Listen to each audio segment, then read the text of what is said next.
Welcome to Matters Financial and Geopolitical from a Frontier. Trust you had a good weekend. It's the rainy season now, which is really pleasant except for the flies. You know, those funny flies that shed their wings and then start crawling all over the floor. So you don't leave the window open.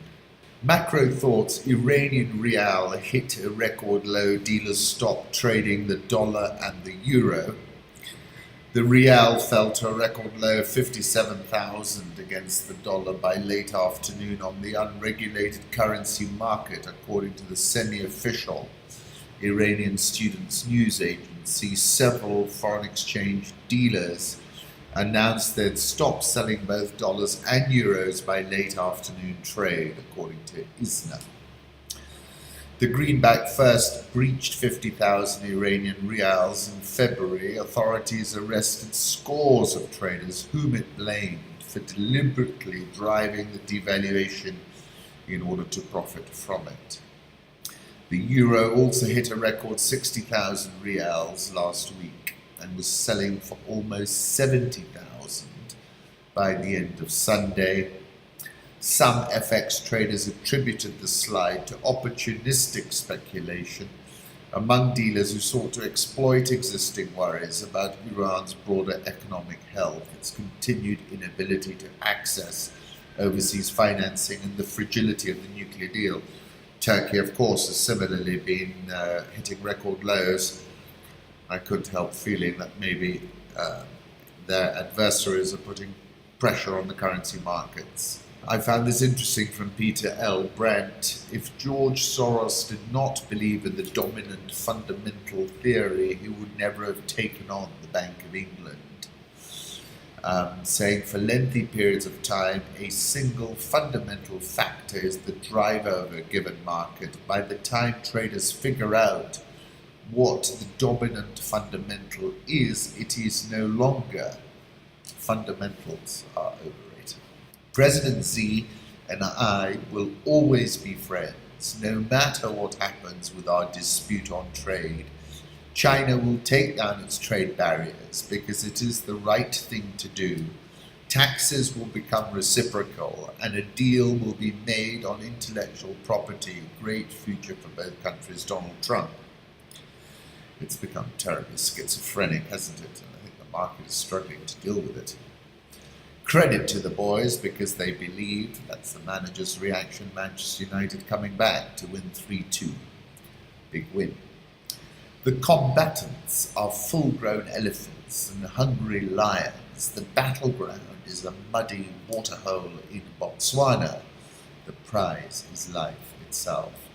These are fabulous documentaries by the Joubert, I've now discovered on Twitter as well. Since I've got to get down to Durban later this year, rather trying to take a side trip and go and have a look at what these Jouberts have been looking at for decades.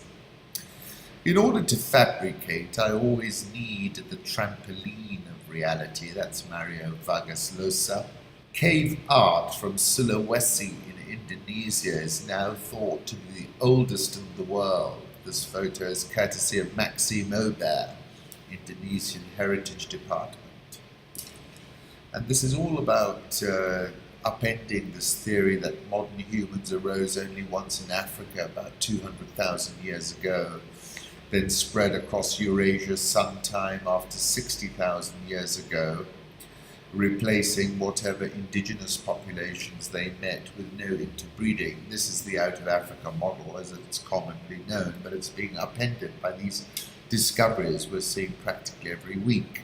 They look like really bright, shining objects in the infrared footage, said Dr. Burke. They're using software that's used to find stars and galaxies in space to seek out thermal footprints and the animals that produce them. Political reflections: extraordinary photo of Lula borne aloft by supporters by Francisco Prona. And Lula, of course, would be well in the lead if he were allowed to contest this election. Orban, the Hungary leader, says we don't want to see a significant minority among ourselves that has different cultural characteristics and background, we would like to keep Hungary as Hungary, he said. A right-wing icon who is able to bring tens of thousands of supporters into the streets, Orban is seen by his opponents as a populist who has used his strong political mandate to cement his powers and squeeze civil organizations that are critical of his government's policies. Orban rose to fame when in 1989 he stood up and demanded Soviet troops get out of Hungary during a ceremony for the reburial of former Prime Minister Imre Nagy, who led an anti-Soviet uprising. Orban is leveraging the illusion of an immigrant deluge because it is certainly not the reality in Hungary. The Israeli defense chief in defending the killing of Palestinian journalists in Gaza said there are no innocent people, which is really, frankly, outrageous. The most dangerous aspect of the situation in terms of its potential for violence may be that nobody is really in charge. That's Robert Fisk. And I think that sounds more realistic. Explosions were heard around the T4 airbase located in the suburbs of Homs in Syria. Syrian Arab news agency reported. The US have denied any intervention. It seems that it is the Israeli Air Force.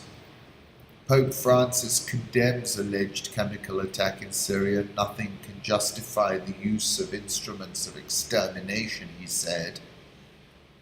And then this, angrier White House staff, it's not inconsequential that one of these chemical attacks always seems to happen as we make comments about withdrawing from Syria, indeed. Information warfare, the Sergei Skripal poisoning, interesting piece in BBC Newsnight with Gabriel Gatehouse, which speaks to what I was writing about in September 2012 when I was quoting something from the US Army Journal of 1997, which said one of the defining bifurcations of the future will be the conflict between information masters and information victims. People's Daily, that's the Chinese newspaper, is saying in the world's perception, the US is overshadowed by an anxiety disorder and is very keen to show its anxiety. Listen to the opening lines of an article in Vanity Fair. Fresh off a kidnapping spree in his hometown of Riyadh, Crown Prince Mohammed bin Salman, the fresh young face of reform-minded authoritarianism in Saudi Arabia, arrived in the United States last month on a mission to sell his vision for a post-oil utopia on the Arabian Peninsula. Fortunately, the power brokers in Washington, Wall Street, Silicon Valley, and Hollywood were more easily subdued than the Crown Prince's political enemies back home, whereas Salman's rivals had to be imprisoned in a five-star Ritz-Carlton until they relinquished their assets. America's elites were won over with the more traditional combination of wining, dining, and financing from the sovereign wealth fund that MBS, as the prince is known, now controls. Interesting chart from the stalwart, the disconnect between stocks and short-term interest rates. Short-term interest rates continue to climb. Both dipped in February when the vol initially hit, but then two-year yields just kept on climbing and have barely inched down at all, while stocks resumed their decline. Let's move on to the currency markets. The euro dollar is at 122.82, dollar index 90.07, Japanese yen 107.10, Swiss franc 0.9602, the pound 141.05, the Australian dollar is 0.7675, Indian rupee 64.835, South Korean won 1065.86, Brazilian real 337.15, Egyptian pound 17.6985, and the rand hovering around the 12 mark. If you can get it to 12 plus, I think it's a good buy. Dollar index, this is a 3-month chart. My stop remains where it has been for a while at 88. Euro dollar, I think we see 120 before we see 125.60. Obviously things could change. Commodity markets, gold is at 13.30. Geopolitical risk keeps it bid. Crude oil, $62.34. $60 is the key level to the downside. We might now finally go and test that level. Let's move on to Africa, Sub-Saharan Africa. India has 29 embassies in Africa. It has decided to add 18 more. The issue becomes which 7 countries of no interest, asks Carlos Lopez. A charismatic young leader tries to calm ethnic tension in Ethiopia, says The Economist. In its 3 decades of existence, the ruling EPRDF has gone through only 2 leaders. Neither came to power through a competitive vote. So it was with a sense of novelty that Ethiopians awaited the outcome of a secret ballot held on March 27th to determine the new chairman of the coalition and by extension the country's prime minister. The result was also historic. Abiy Ahmed won the backing of 108 party bigwigs, while 59 went for Shifaro Shigute, his closest rival. On April 2, Mr. Abiy was sworn in as Prime Minister, making the 42-year-old Africa's youngest leader. He will also be the first in modern Ethiopian history to identify as Oromo from the largest and lately the most rebellious of the country's ethnic groups. The region of Oromia has been the scene of deadly anti-government protests for more than 3 years. Anger over land seizures and government repression is compounded by a belief that other ethnic groups, such as the Amaras and Tigrayans, have for centuries conspired to keep Oromos out of power. The government reimposed the state of emergency in February after the resignation of the last Prime Minister, Haile Mariam Desalegn. Mr. Abiy's rise has eased tensions for now, takes office on a wave of goodwill. Taxes across Oromia are emblazoned with his photo. Activists abroad tweeted their support, talking about a shift in the balance of power in the EPRDF. The OPDO, the Oromo People's Democratic Organization, now takes the helm of the coalition, which had been dominated by the Tigrayan People's Liberation Front, the TPLF, which is where power still continues to reside. New Prime Minister faces 2 daunting challenges. The first is to reunite the EPRDF, which has suffered from infighting ever since Meles Zenaw's first leader died in 2012. Second task is to enact the reforms he and Mr. Lema have long promised. After taking over the Opdo's leadership in 2016, Team Lema, as the reformers are known, rebranded the party as a quasi-opposition. Skeptics know that Mr. Abiy is a product of the old political system. He joined the OPDO in his teens. Some of his chief mentors were TPLFites, says an analyst in the capital. Others are saying he will give a new lease of life to the EPDIF. Revitalizing the coalition will not necessarily lead to the democratic reforms demanded by activists. That may involve taking on the hardliners. Mr. Abiy's supporters are watching him closely. We now have a yardstick to measure him against. His words. He has definitely, in my opinion, reset the tone. Have a look at this short video kicking off his first trip to the Somali region, and you can see the body language, you can see what he's trying to do, and he's really created an inflection point, I think. The question is, will the old guard allow him a little bit more oxygen? Caught in Congo's tides of war, nearly 400,000 people have been displaced by renewed violence. According to the United Nations, more than 40,000 of them have fled Congo entirely, crossing Lake Albert in rickety boats to Uganda, where they've been resettled in ever-expanding refugee camps. Click on that link because we got this amazing drone photograph of Lake Albert. Sudan opposition groups call for intifada, according to Radio Dabanga. And Bashir is obviously trying to juggle a lot of things. I've met somebody who says, Ali Khani sleeps in army barracks, is barely seen, and his security is extreme. Somalia has been a chessboard in the power game between Qatar and Turkey on the one side and Saudi Arabia, the UAE and their allies on the other, says Rashid Abdi. The number of American troops on the ground in Somalia doubled last year to over 500, and airstrikes increased to 34 in 2017, double the number that took place in 2016. The US military is fighting a shadow war with al-Shabaab that still controls large swathes of Somalia. American forces are operating from remote rural bases and striking deep inside al-Shabaab-controlled territory. Somali officials say that the special forces raids and drone strikes targeting the group's leadership have had a significant impact. A plane carrying $13 million of cash from the UAE has been caught shortly after landing in Mogadishu. Africa Confidential tweeted Somalia's parliament is at odds with the executive. Cash is coursing through the chamber as proxies of foreign states fight for supremacy.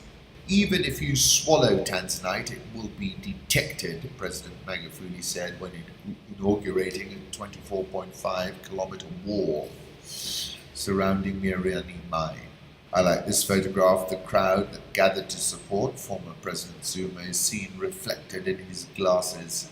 South African all shares down 6.09% this year. Dollar versus rand just above the 12 mark. I think you buy it just a little bit higher if you can get it. Nigerian all shares up 6.79% year to date. The Ghana Stock Exchange Composite Index is up an mouth-watering 31.52%.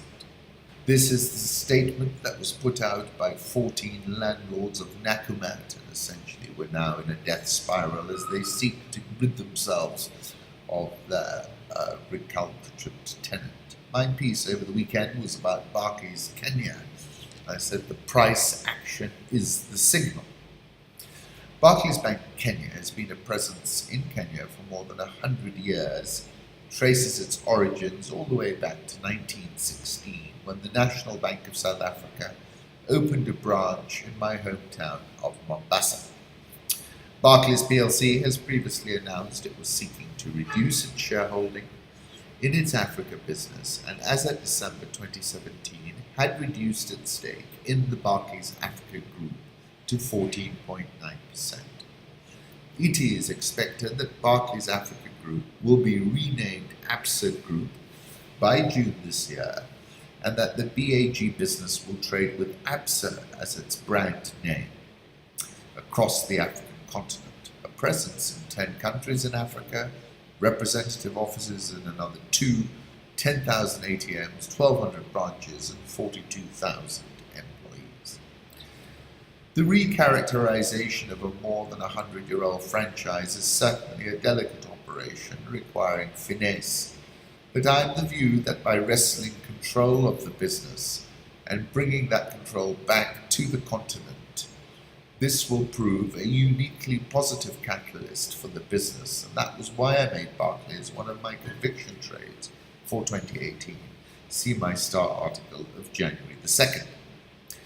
Since making that call, Barclays Kenya has romped 34.985% higher year to date, and that's without investors receiving their full-year dividend, which will juice returns further. That 34.985% return is vastly outperforming a 3.22% return in Barclays plc and a 2.648% return in the Barclays Africa Group. President Kagame said in 2014 that the markets are never wrong, and I tend to lead heavily in the president's direction. So let's try and understand why the market is so bulled up about Barclays Kenya, because you cannot argue with the price signal. My view is, and it's been confirmed by the market, that by wresting control back to Africa and away from the City of London, the business is on the cusp of a liberation. It will no longer be second-guessed by folks sitting far away. The business will be managed by those who are on the ground and up close and personal to the action. Mario Ramos, CEO of Barclays Africa Group, has spoken before of a cultural transformation of our business. We aim to restore our market leadership in our core business areas, and we will develop pioneering new propositions.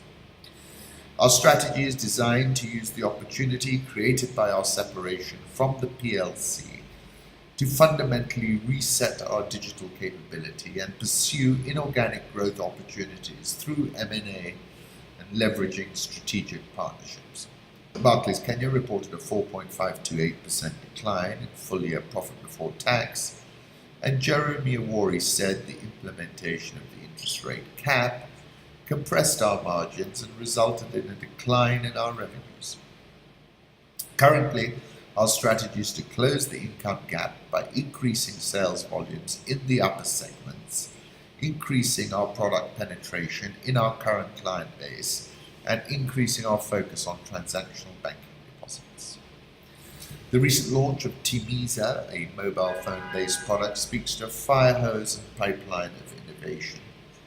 Awori's 5-year strategic plan speaks to its top priority being to strongly grow and to diversify and transform our business. The important word is growth. The Kenya franchise is set to move from a defensive mode into an offensive mode.